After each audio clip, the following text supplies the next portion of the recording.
Her response was, Caitlin should be grateful she makes $16 million off the court, because without the platform that the WNBA gives her, she wouldn't make anything. What started as a quiet rumor whispered behind closed doors has now exploded into a controversy that threatens the very credibility of the WNBA. Napheesa Collier dropped the kind of revelation that leaves a permanent scar. She claimed Commissioner Cathy Engelbert told her, and others, that Caitlin Clark, along with the league's brightest stars, should be on their knees thanking the WNBA for the platform it provides. Stop for a moment and really picture that. Not gratitude shown toward Clark for carrying the sport into primetime relevancy. Not appreciation for shattering every attendance record in sight. Instead, a demand for submission.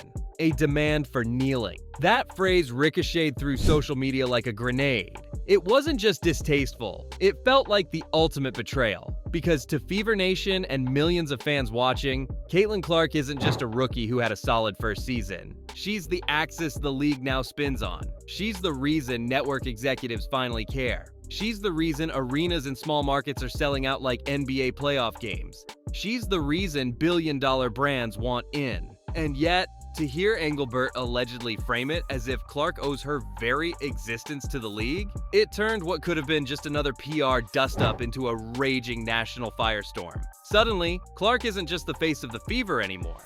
She's the unwilling symbol of the growing fracture between the players on the floor and the executives sitting comfortably in boardrooms. Collier's account cut even deeper when the details became public. She didn't just say Engelbert made a dismissive comment. She claimed the commissioner specifically brought up Clark's endorsements. The Nike mega deal, the Gatorade campaign, the State Farm ads plastered everywhere. And insisted that without the WNBA, Clark wouldn't have landed a single one. Think about that. Caitlin Clark, the most electrifying scorer college basketball has ever seen, the player who packed arenas long before she even wore a Fever jersey, was told that her multi-million-dollar career exists only because of the league's blessing. Fans instantly smelled the irony, because the receipts tell a different story. When Clark was in Iowa, tickets sold out before she even laced up her sneakers. ESPN ratings spiked off her highlights, often eclipsing NBA games airing the same night. At Indiana, attendance doubled overnight. 17,000 fans showing up when she played, barely 8,500 when she didn't. That's not the WNBA gifting her relevance. That's Clark single-handedly pumping life into a league that had been flatlining. For Engelbert to imply that Clark's fortune is borrowed rather than earned, that she owes all of it to the league instead of the league thriving off her back, fans called it what it felt like, a slap in the face. Not just to Clark, but to every single supporter who knows they're tuning in because of her. I have great respect for Fee, and I think she made a lot of very valid points. And, I think what people need to understand, we need great leadership in this time across all levels. When the backlash reached boiling point, Engelbert finally broke her silence. Within hours, the commissioner issued a carefully crafted statement, polished to the point of sterility. She claimed she had the utmost respect for Napheesa Collier, but admitted she was disheartened to see her private words twisted in public. To the untrained eye, it looked like leadership doing damage control. But to fans, it rang hollow. Because instead of slamming the door shut on the accusation with a flat denial, Engelbert's statement danced in the gray. Did she say it or didn't she? Was Collier misremembering? Was the truth just too ugly to admit? The commissioner never gave clarity, only ambiguity. And ambiguity is gasoline in the modern sports world. Twitter, TikTok, Reddit. Every feed ignited with debates. Analysts slowed down Engelbert's statement like it was a Zapruder film, parsing every word for hidden meaning. Was she admitting guilt between the lines? Was this the WNBA's true mindset bleeding through by accident? Or was it simply a power struggle being dragged into the public? No matter where fans landed, one fact became undeniable. The statement didn't put the fire out. It poured kerosene on it. The more Engelbert tried to sound diplomatic, the more people saw exactly what they feared. A commissioner detached from her players, fumbling in the face of a cultural reckoning. For the first time in years, the rift between the athletes sweating on the hardwood and the executives calling the shots looked wider than anyone dared to admit. This is a moment we have to capitalize on. He said it all. When Caitlin Clark finally broke her silence, the entire controversy shifted. Reporters pressed her in the post-practice scrum. Had she ever heard Collier's story before? Clark's answer was blunt: no. Had she spoken to Cathy Engelbert since? Again, one word: sharp and unflinching: no. Just 2 syllables, yet they echoed louder than a speech. Clark didn't rant. She didn't launch into politics. She didn't even defend herself. She simply stood there, calm, steady, and let the silence do the heavy lifting. To fans, those short answers said everything. By refusing to deny, by refusing to protect the commissioner, Clark essentially confirmed the heart of the matter without saying a word. She wasn't going to cover for leadership. She wasn't going to play the PR game. In that moment, Clark showed the composure of someone far beyond her years. A rookie star who understood the magnitude of her platform and chose stillness instead of spectacle. And ironically, that stillness screamed louder than outrage. It told Fever Nation and the entire basketball world one undeniable truth: Clark didn't owe the league gratitude. Not for her endorsements, not for her platform, and certainly not in the form of kneeling. The league's golden goose had just made it clear she wasn't bending to anyone's narrative. But while the headlines focused on sound bites and statements, Clark herself was fighting an entirely different battle: against her own body. Her rookie season had been shredded by brutal setbacks, forcing her to the sidelines for weeks that felt like years. First came the groin strain, a nagging injury that stole her first step and forced her to sit when her team needed her most. Then, as if fate wasn't done testing her, she rolled her ankle so severely she called it the worst sprain of my life. For a player whose game depends on balance, explosion, and constant movement, it was a nightmare. Clark admitted openly she's still not 100% and won't be ready for 5-on-5 basketball until at least late October. But instead of pitying herself, she reframed it. "This is why I am who I am today," she said. It wasn't a complaint. It was a manifesto. To her, the pain wasn't punishment. It was preparation. The empty nights rehabbing in the gym, the frustration of watching teammates fight without her, the endless repetition of exercises designed just to restore basic strength. All of it became the forge that would harden her for the future. She saw the injuries not as detours, but as destiny shaping her. And that mindset, that belief that scars become steel, was what turned her rookie season from just a year of highlights into the foundation of a dynasty in the making. We know that the league came back and really gave us nothing.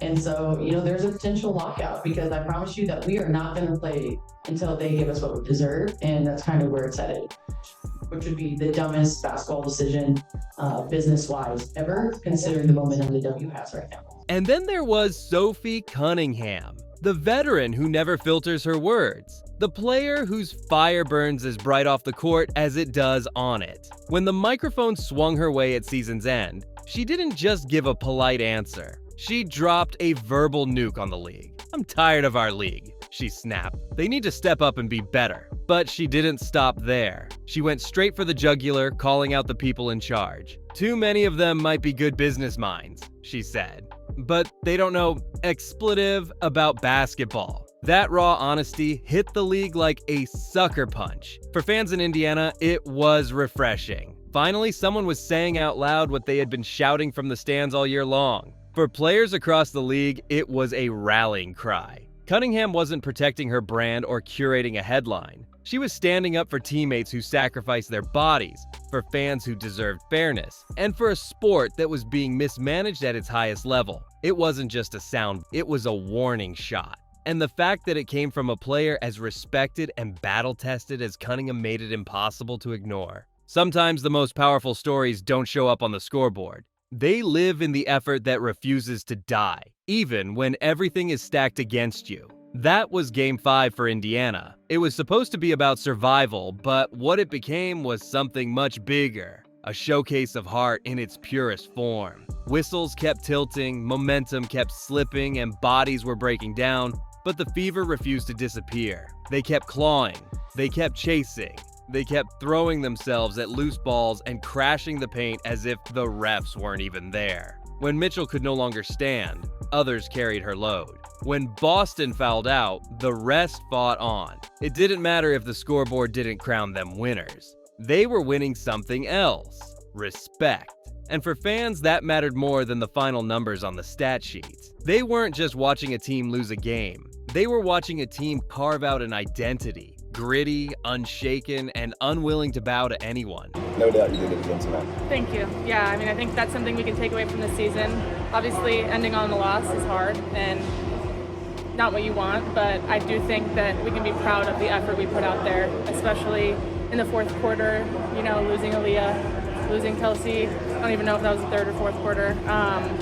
But two of our biggest stars go down, and we continue to fight and send it to overtime. Lexi Hull became the embodiment of that identity. Playing through a painful back injury that would have sidelined most players, she strapped herself up and stepped onto the floor anyway. And she didn't just survive out there, she thrived. 12 points, 7 rebounds, 3 assists. Numbers that don't tell the full story of her impact. Her defense was everywhere. She jumped passing lanes with perfect timing, dove on the hardwood for deflections, and cut off drives before they even began. Every time Vegas tried to build momentum, Hull was there to throw her body into the gears and slow it down. But her performance wasn't just about physical toughness, it was about choice. She chose to suit up when it would have been easier to rest. She chose to lead when others were collapsing around her. That decision resonated with fans who saw their own frustrations, their own loyalty, mirrored in Hull's determination. She wasn't just battling for Indiana. She was battling for everyone who felt the league had turned its back on them. And that's why, when the final buzzer sounded, fans weren't just applauding her stat line. They were applauding her defiance. But Hull didn't stop at playing through pain. After the game, she stepped to the microphone and spoke with the same unflinching honesty she had shown on the floor. She demanded accountability from the league, something players and fans had been begging for all season. And in that moment, Hull's voice cut through the noise like a rallying cry. She wasn't just a role player anymore. She became the emotional anchor, someone fans could point to as a symbol of resilience and truth. She reminded everyone that the Fever weren't just a young team on the rise. They were a movement in the making. By refusing to stay silent, Hull proved that leadership isn't always about numbers or awards. Sometimes it's about showing up battered, giving everything you have, and then demanding better for the future. Fans in Indiana saw it. Players across the league saw it. And even the front office had to feel it.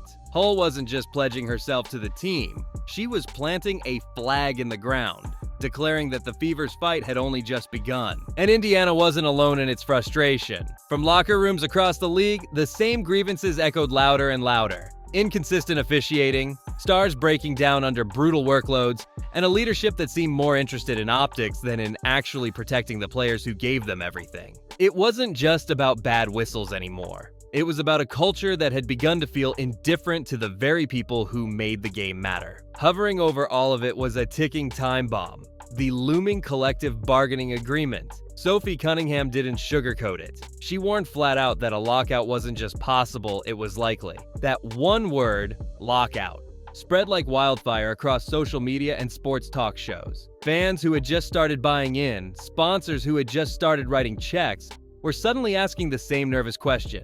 What happens if this league goes dark? Because a lockout doesn't just mean games are postponed. It means silence. It means the growth momentum, the rising attendance, the media spotlight, the surge of new fans following Caitlin Clark. All of it comes to a grinding halt. For years, the WNBA begged for a moment like this, a cultural breakthrough, a star who could carry them into mainstream relevance. Now they had it.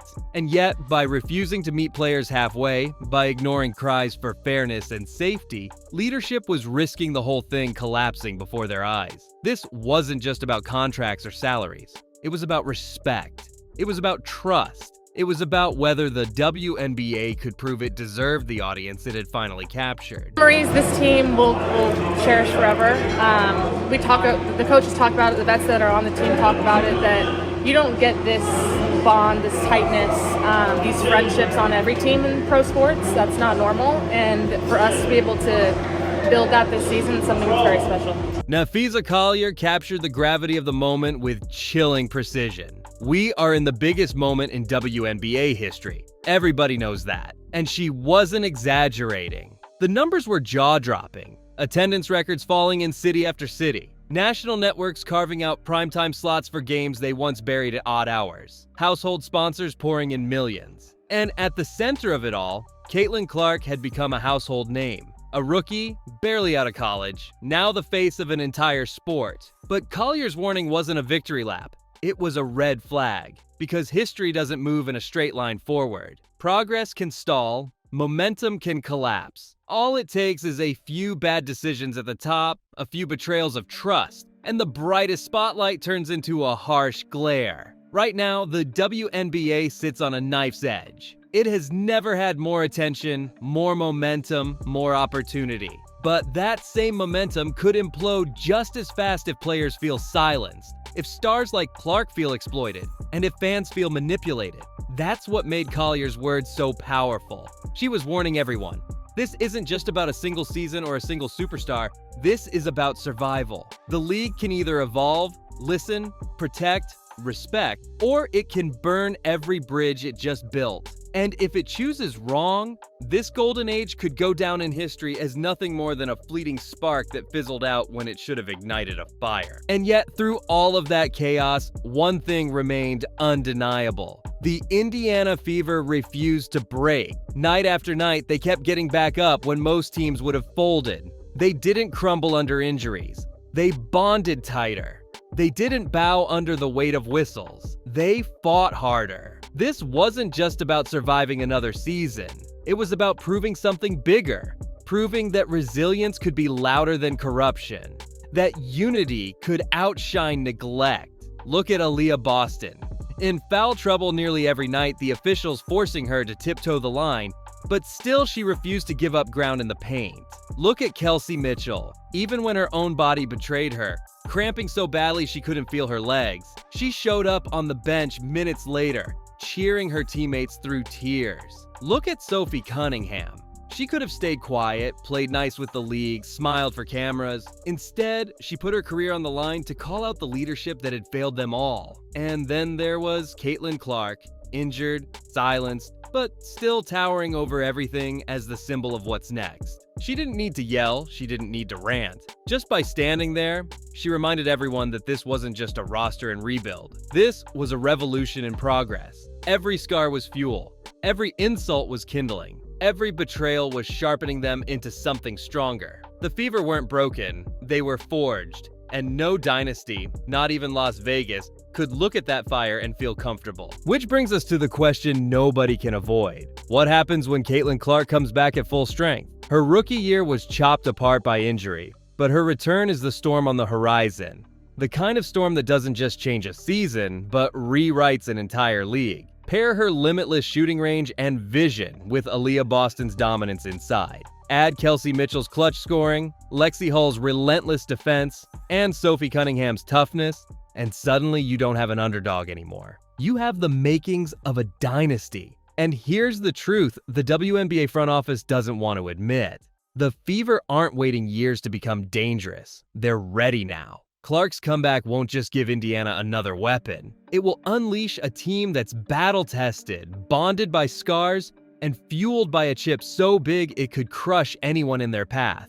That's the cruel irony. By disrespecting their stars, by ignoring their cries for help, by forcing them to survive a season of chaos, the league may have accidentally built its own worst nightmare. Indiana has gone from a rebuilding project to a juggernaut in waiting. And when Clark walks back onto that floor at full power, the Fever won't just be fighting for wins. They'll be fighting for respect, for justice, for revenge. The league thinks it's steering the future, but the future is already here, and it's wearing red, yellow, and navy. This year ended in heartbreak, but that heartbreak became gasoline. Boston's foul-outs, Mitchell's collapse, Cunningham's fury, Hull's grit, every scar is now stitched into the Fever's identity. They've been disrespected, overlooked, punished, and tested. And instead of folding, they turned that pain into purpose. Next season, when Clark returns with a body healed and a spirit sharpened, Indiana won't just be aiming for wins. They'll be marching with vengeance. And that's the part the league doesn't understand yet. The Fever aren't just another contender in the standings. They are the nightmare the WNBA built for itself. They're young, they're angry, and they're united in a way dynasties rarely are. They've seen what it takes to survive the league's politics and still push champions like Las Vegas to the brink. Now imagine what happens when they're healthy. Imagine what happens when they step back on the court, not just with talent, but with rage. The truth is simple. By treating their brightest star like a product instead of a person, by demanding gratitude instead of offering protection, leadership didn't weaken Indiana. They unleashed them. Clark is no longer just the face of the Fever. She is the face of a rebellion. And when she walks back into the league next year, it won't just be the start of a season, it will be the beginning of a reckoning. So let the Aces celebrate their finals run. Let the league pat itself on the back for growth. The Fever are coming, louder, sharper, hungrier, and carrying the fury of a fan base that refuses to forget. They won't just play for banners. They'll play for justice. They'll play for payback. They'll play to take the league that betrayed them and bend it to their will. And when that moment comes, the WNBA won't be facing just a team. They'll be staring down the dynasty they never saw coming.